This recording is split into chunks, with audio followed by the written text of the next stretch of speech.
Próxima entrevista, vamos a hablar con Claudia Neira, legisladora porteña del Frente de Todos, con quien ya hemos hablado en varias oportunidades. ¿Qué tal, Claudia? Daniel Rodiguero te saluda. ¿Qué tal, Daniel? ¿Cómo estás? Bien, bien. Claudia, te quería preguntar, estás muy interiorizada en el tema y estás trabajando mucho con la educación en la ciudad de Buenos Aires, especialmente en este contexto de pandemia. Hay un proyecto que estás promoviendo que es que se haga testeos a alumnos a partir de los 6 años. ¿Nos contás de qué se trata? A ver, en realidad tiene que ver con un planteo, con una inquietud que vengo generando desde la legislatura. Incluso en la sesión anterior se aprobó un pedido de informes de mi autoría al respecto, que tiene que ver con el supuesto de los chicos, de los niños y niñas, cuyos padres o convivientes tienen COVID, son COVID positivos. Y en realidad lo que yo empecé a pensar en algún momento, y creo que es algo que también alguna gente se lo plantea, es, a ver, sabemos que en primer lugar los niños en general son asintomáticos, ¿no? Hmm. Evidentemente hay casos que presentan síntomas, pero la mayoría de los casos son sintomáticos.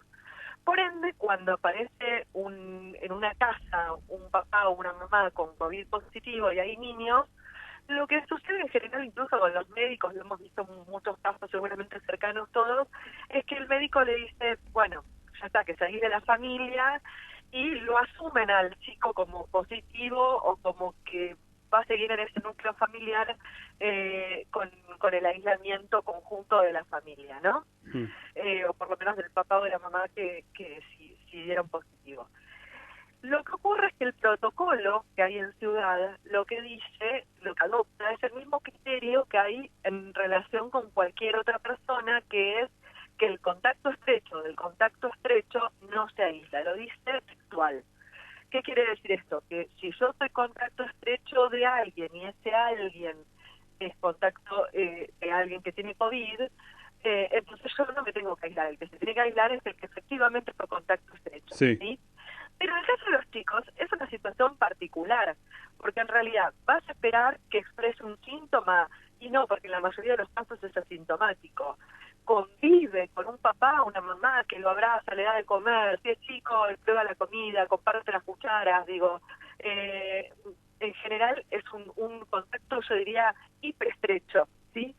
Con lo cual, parece que tomar el mismo criterio deja en riesgo al resto de la burbuja, Hmm. porque lo que termina ocurriendo es que ante un chico que los padres son COVID positivo, el chico se aísla con su familia, pero la burbuja sigue como si nada.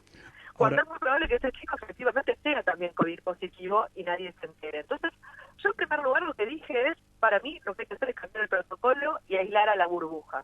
hmm. Ahora, Ahora, esto que vos después, decís, ¿cómo? esto que vos decís está muy de la mano con la discusión sobre clases presenciales sí o clases presenciales no. Sí, a ver, igual yo ahí tengo una posición que me parece que va por otro lado, porque yo digo, a ver, esto es para el supuesto de presencialidad. Después nosotros podemos discutir cuándo la presencialidad sí y cuándo la presencialidad no. Yo creo que el Estado Nacional ha establecido un criterio que es muy razonable, que tiene los parámetros internacionales y que hacen que si hoy estuviéramos en cualquier ciudad del mundo, con los casos que tiene la ciudad de Buenos Aires, no habría clases presenciales. Pero esa es otra discusión. Yo lo que digo es, aún para el caso de las clases presenciales, hoy asumamos, el gobierno de la ciudad decidió tener clases semipresenciales, presenciales, bueno, están. Bueno, ¿cómo hacemos que esa presencialidad en los momentos que esté funcione y no sea un mayor riesgo, no sea un fracaso, no ponga en riesgo a cantidad de gente que es necesario porque se puede tratar de otra manera? Entonces, yo en ese sentido tengo una actitud súper positiva. Yo, de hecho, incluso presenté en la Comisión de Espacio Público todo un proyecto con una propuesta muy concreta para los ingresos y los egresos del colegio, con todo el protocolo que deberían tener los entornos escolares, los Hmm. criterios para los protocolos de los entornos escolares. Porque yo creo que hay que trabajar sobre la presencialidad para que la presencialidad, los supuestos que se dé, funcione. Y lo que estoy diciendo de los contextos de los niños es un tema de sentido común. Entonces, ahora lo que yo veo es que el gobierno habilita determinados centros de testeo para niños mayores de 6 años que presentan síntomas. Entonces, de vuelta, lo que digo es, ¿y por qué por lo menos, ya que todo lo demás que yo planteo, que es cambiar el protocolo y demás, no lo hacen? ¿Por qué por lo menos no habilitan a que en los centros de testeo se testeen no solo los chicos que presentan síntomas, sino también los que son contactos estrechos de sus papás que tienen COVID? Así nos sacamos la duda si los Claro. chicos también son COVID asintomáticos o no, y si pudieran haber contagiado a sus compañeritos o a su maestro o no. Ahora, No, es digo, interesante lo que vos planteás porque, y tu trabajo, porque vos no te quedas en la discusión de presencialidad sí, presencialidad no, sino que te montás sobre una decisión ya tomada y a trabajar sobre una decisión ya tomada que es la de presencialidad que tomó el gobierno de la ciudad de Buenos Aires. sí, a ver, en realidad empiezo a discutir esto en un momento donde todavía ni siquiera estaba en la situación hoy del fallo y demás. Yo lo que digo es por la propuesta que ha hecho el gobierno nacional, por el que hoy se está debatiendo en el Estado Nacional. En realidad vos tenés una presencialidad, lo podemos llamar, que podría llegar a ser intermitente, porque en realidad son parámetros objetivos que cuando se dan se va a virtualidad, cuando no se dan estás en presencialidad. Hmm. Nadie dice presencialidad, no. Dice presencialidad si los casos bajan, si no suben del 80% las camas de terapia. Digo, hay parámetros objetivos. Ahora, si vos estás asumiendo que vos tenés supuestos de presencialidad que se pueden dar acordadamente dentro de 2 semanas o dentro de un mes, o dar ahora unilateralmente por la ciudad, pero que la presencialidad existe, que todos queremos que existe y que funcione. En algún momento lo que estamos discutiendo y tenemos desacuerdo que nosotros queremos que hoy no está la ciudad para que haya presencialidad y el gobierno de la ciudad sí. Pero tenemos que hacer que esa presencialidad, en los momentos que se dé, funcione. Y en eso me parece que también falla la ciudad, porque la verdad es que no lo están tomando, yo no quiero poner adjetivos, pero no lo están tomando con mucha minuciosidad. Hmm. Y me parece que el protocolo se va a una generalidad y trata al chico que convive con los padres como si fuera el contacto estrecho de una oficina, de un adulto, que incluso yo te digo, yo convivo con mis hijos, ¿no? Mis hijos tienen 23 y 18. Y la verdad es que son jóvenes adultos. Si el contacto no es el mismo que con un niño. La verdad es que uno se junta por ahí a la hora de comer, pero vos imagínate lo que es con un chico chiquito. Vos lo alzás, se te Claro. mete en la cama. Sí, sí, sí, sí. Es otro tipo de contacto. Sí. Entonces, no lo podés tratar como un contacto que es un positivo Hmm. o por lo menos tiene una gran posibilidad de ser un positivo. Y entonces tenés que tratar a los chicos de la burbuja como contactos estrechos de un positivo si es que no hay un test que dice lo contrario. Ahora, lo que ligado con esto, ligado con la temática, ¿no?, de la educación, te quería compartir una reflexión que tuvimos ayer en Sección Ciudad, en la redacción, a partir de una nota que publicamos. Hay un informe de la auditoría de la Ciudad de Buenos Aires que aprobaron todos los 7 auditores, aún los oficialistas porteños también, donde se hizo una revisión de control sobre el Hospital Tornú.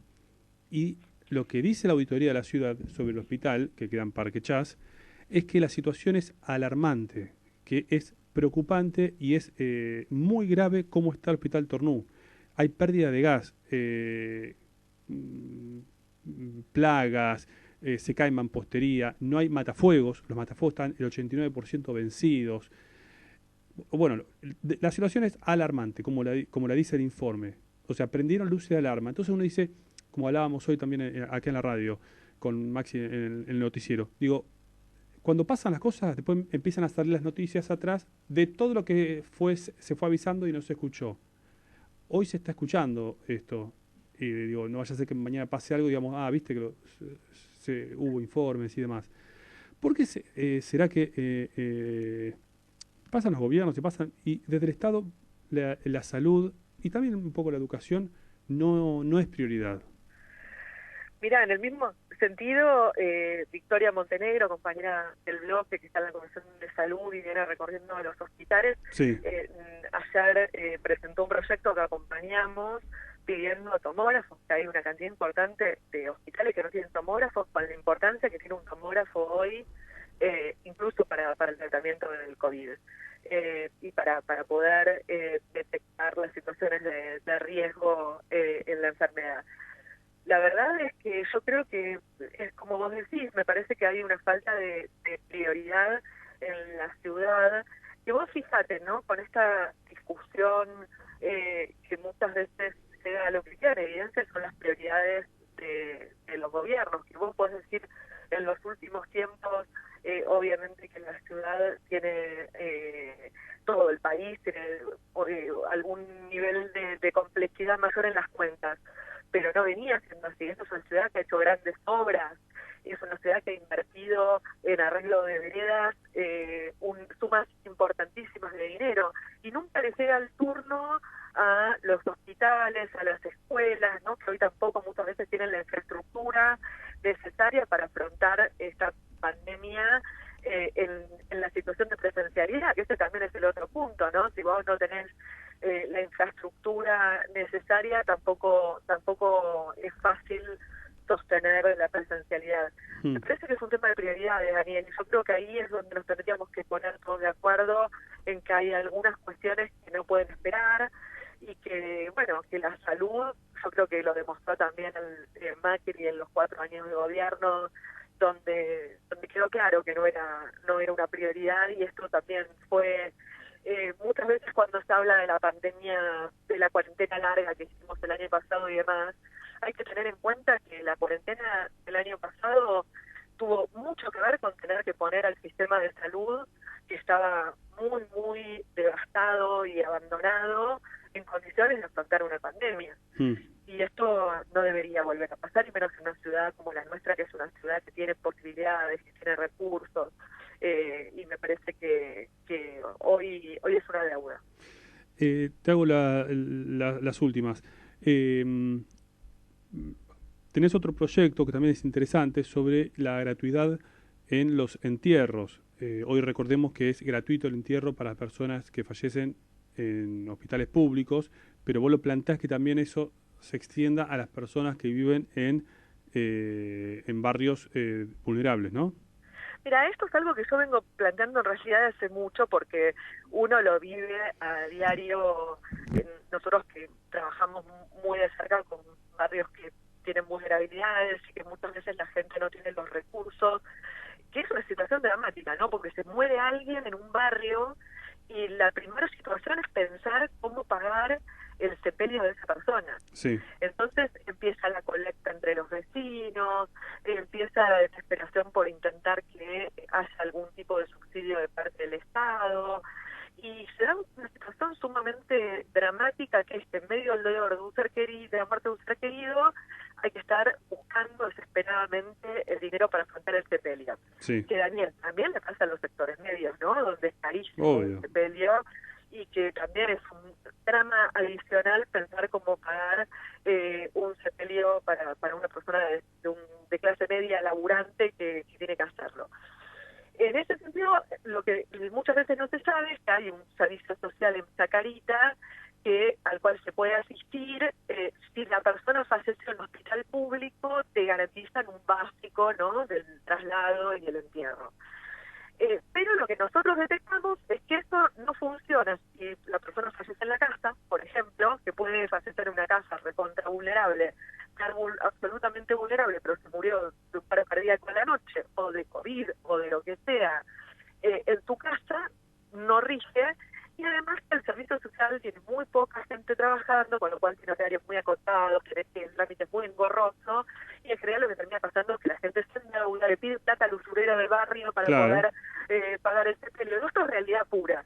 Entonces yo digo, me parece que lo que hay que hacer es ese servicio social, nosotros darle fuerza de ley, crearlo por ley, y que haya parámetros objetivos que digan, bueno, cuáles son las personas que por su situación de vulnerabilidad tienen acceso a un sepelio gratuito por parte del Estado, obviamente en un básico, ¿no? Con algunas también parámetros que fijamos ahí, y que garantice que la persona pueda ser, pueda tener un sepelio digno sin que sea un drama para su familia. Bien, bien. Bueno, Claudia, te agradecemos mucho tu participación en Sección Ciudad. Bueno, yo me colgué a hablar mucho con vos de tema de gestión. Me hubiese gustado hablar de tema electoral, pero bueno, siendo que es un año electoral, pero lo dejamos para la próxima. Hablamos de la ciudad y bueno, se me pasó. Falta mucho y hay otras prioridades, así que Por está bien que supuesto. se nos haya pasado. Sí, sí, sí, sí. Así que bueno, gracias Claudia y volvemos a hablar, por supuesto. Un gusto, chao, chao. Bueno, fue Claudia Neira, legisladora porteña del Frente de Todos, una persona que trabaja mucho. Lo he hablado, no, ahora está fuera del aire, lo he hablado en otros momentos. Ella, Juan Manuel Valdés, hay un legislador del Frente de Todos que realmente trabaja bastante, que no se había visto en otros momentos, en estos momentos sí, y Claudia es una de ellas. Así que, bueno, es una alegría poder hablar con la legisladora. Bueno, antes de pasar a la próxima entrevista, le comento que quienes quieran seguir en las redes a Lisandro Ramelia, que hablamos al principio del programa,